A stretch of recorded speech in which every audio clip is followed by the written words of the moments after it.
Dans cette pièce, on a essayé de mettre en place la même démarche que celle qu'on a eue en fait, pour la création de notre spectacle qui s'appelle Wool. Du coup, on a mis en route toutes les activités qui nous ont servi à mettre en scène le spectacle. Avec les enfants, on a décidé de travailler sur plusieurs ateliers parce que ça permet l'autonomie. On a 3 jours et on a 2 classes qui participent.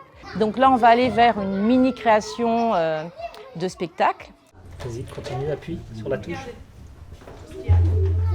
Vous vous souvenez, ça s'appelle un synthétiseur. Synthétiseur.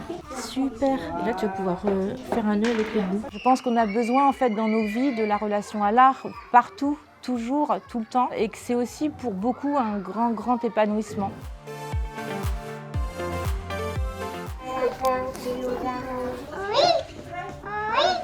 Les PEAC, les parcours d'éducation artistique et culturelle, existent depuis 7 ans maintenant à La Courneuve. Et le PEAC consiste à proposer des parcours d'éducation artistique et culturelle gratuits pour toutes les classes des écoles publiques de la ville, c'est-à-dire plus de 350 classes sur l'ensemble du territoire.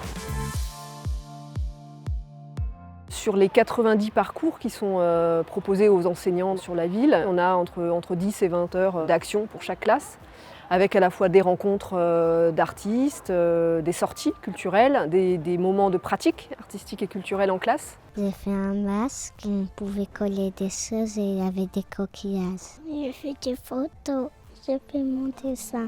J'ai fait la musique, les marionnettes. C'est vraiment conforme à l'ADN de cette ville, c'est-à-dire que c'est le volet culturel de la lutte contre les inégalités. L'accessibilité à la culture à La Courneuve, c'est un combat, parce que ça ne va pas de soi. On a des habitants qui peuvent se sentir exclus de certains établissements culturels, de certaines pratiques culturelles. C'est vraiment l'idée de partager et de construire une culture partagée, justement.